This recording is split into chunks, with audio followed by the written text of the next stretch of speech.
everybody, this is Mike with libraryofdyslexia@gmail.com. Going over part 3. This one's going to be way shorter. The second one was super long.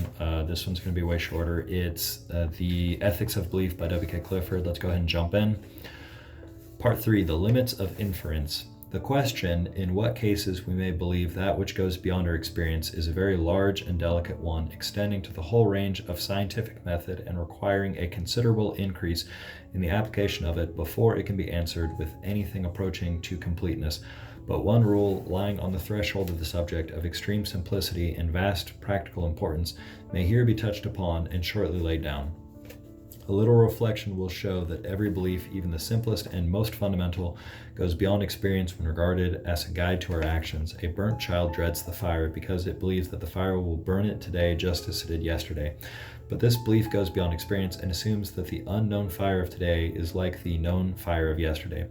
Even the belief that the child was burnt yesterday goes beyond the present experience, which contains only the memory of a burning and not the burning itself. It assumes, therefore, that this memory is trustworthy, although we know that a memory may often be mistaken. But if it is to be used as a guide for action, as a hint of what the future is to be, it must assume something about that future, namely that it will be consistent with the supposition that the burning really took place yesterday, which is going beyond experience. Even the fundamental I am, which cannot be doubted, is no guide to action until it takes itself I shall be, which goes beyond experience. The question is not, therefore, may we believe what goes beyond experience, for this is involved in the very nature of belief, but how far in what manner may we add to our experience in forming our beliefs. Add an answer of utter simplicity and universality is suggested by the example we have taken. A burnt child dreads the fire. Experience by assuming that what we do not know is like what we do know, or in other words, we may add to our experience on the assumption of a uniformity in nature. What this uniformity precisely is, how we grow in the knowledge of it from generation to generation, these are the questions which for the present we lay aside, being content to examine the two instances which may serve to make plainer the nature of the rule. From certain observations made with the spectroscope, we infer the existence of hydrogen in the sun. By looking into the spectroscope, when the sun is shining on its slit, we see certain definite bright lines, and experiments made upon bodies on the earth have taught us that when these bright lines are seen, hydrogen is the source of them. We assume then that the unknown bright lines in the sun are like the known bright lines of the laboratory, and that hydrogen in the sun behaves as hydrogen under similar circumstances would behave on Earth. But are we not trusting our spectroscope too much? Surely, having found it to be trustworthy for terrestrial substances, where its statements can be verified by man, we are justified in accepting its testimony in other like cases, but not when it gives us information about things in the sun, where its testimony cannot be directly verified by man. Certainly, we want to know a little more before this inference can be justified, and fortunately we do know this. The spectroscope testifies to exactly the same thing in two cases, namely that light vibrations of a certain rate are being sent through it. Its construction is such that if it were wrong about this one in one case, it would be wrong in the other. When we come to look into the matter, we find that we have really assumed the matter of the sun to be like the matter of the earth, made up of a certain number of distinct substances, and that each of these, when very hot, has a distinct rate of vibration by which it may be recognized and singled out from the rest.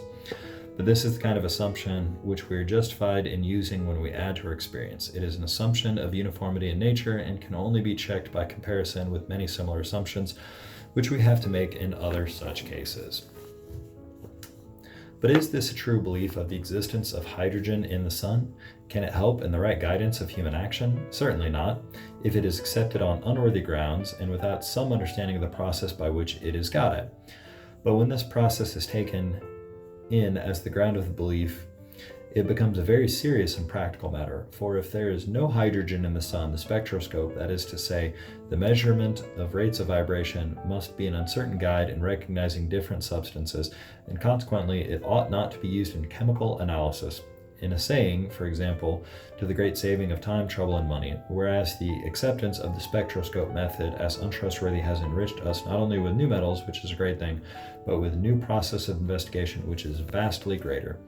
For another example, let us consider the way in which we infer the truth of a historical event, say the siege of Syracuse in the Peloponnesian War. Our experience is that manuscripts exist which are said to be and which call themselves manuscripts of the history of Thucydides, that another manuscript stated to be by later historians. He is described as living during the time of the war, and that books supposed to date from the revival of learning tell us how these manuscripts have been preserved and were then acquired. We find also that men do not, as a rule, forge books and histories without a special motive. We assume that in this respect, men in the past were like men in the present, and we observe that in this case no special motive was present. That is, we add to our experience on the assumption of uniformity in these characters of men. Because our knowledge of this uniformity is far less complete and exact than our knowledge of that which obtains in physics, inferences of the historical kind are more precarious and less exact than inferences in many other sciences. But if there is any special reason to suspect that the character of the persons who wrote or transmitted certain books, the case becomes altered. If a group of documents gives internal evidence that they were produced among people who forged books in the names of others, and who, in describing events, suppressed those things which did not suit them, while they amplified such as did suit them, who not only committed these crimes, but gloried in them as proofs of humanity and zeal, then we must say that upon such documents no true historical inference can be founded, but only unsatisfactory conjecture. We may then add to our experience on the assumption of a uniformity in nature. We may fill in our picture of what is and has been, as experience gives it to us, in such a way as to make the whole consistent with this uniformity. And practically demonstrative inference, that which gives us the right to believe in the results of it, is a clear showing that in no other way than by the truth of this result can uniformity of nature be saved. No evidence, therefore, can justify us in believing the truth of a statement which is contrary to or outside of the uniformity of nature. If our experience is such that it cannot be filled up consistently with uniformity, all we have a right to conclude is that there is something wrong somewhere, but the possibility of inference is taken away.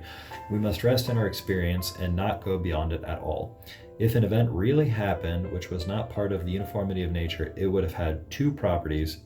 No evidence could give the right to believe it to any except those whose actual experience it was, and no inference worthy of belief could be founded upon it at all. Are we then bound to believe that nature is absolutely and universally uniform? Certainly not. We have no right to believe anything of this kind. The rule only tells us that in forming beliefs which go beyond our experience, we may make the assumption that nature is practically uniform so far as we are concerned. Within the range of human action verification, we may form, by help of this assumption, actual beliefs beyond it, only those hypotheses which serve for the more accurate asking of questions. To sum up, we may believe what goes beyond our experience only when it is inferred from that experience by the assumption that what we do not know is like what we know. We may believe that the statement of another person when there is reasonable ground for supposing that he knows the matter of which he speaks, and that he is speaking the truth so far as he knows it. It is wrong in all cases to believe on insufficient evidence, and where it is presumption to doubt and to investigate, there it is worse than presumption to believe. W.K. Clifford. Okay. Thank you guys for your patience. I know it was really long. If you have any questions, any topic requests, go ahead and feel free to send this to libraryofdyslexia@gmail.com. Michael would be happy to get back to you on that. And then go ahead and feel free to like, subscribe, comment below, share this with your friends. Thank you very much. You have a very good day. Nor is it that truly a belief at all which has not some influence, but it is sinful. Section 2, the weight of authority. Are we then to become universal skeptics, doubting it is possible to believe that a system which has succeeded so well is really...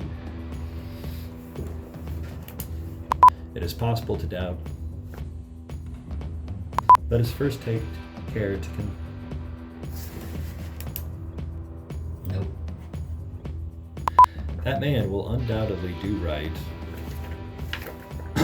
with powers more than man's. He was born of woman without the help of man. He rose into the air and was transfigured before his kinsmen. At last he went up bodily into the heaven from the top of Adam's peak. If there were only he and no others with such claims, but there is Muhammad with his testimony, we cannot choose but to listen to both. And there can be no grounds for supposing that a man knows that which he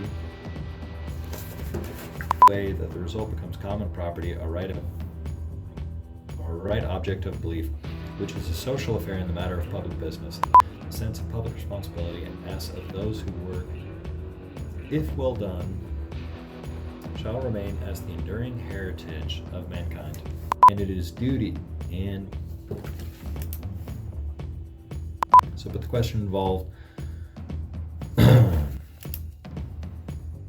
call themselves manuscripts of the history of Thucydides. I can't say that name, not even gonna lie. The only rule,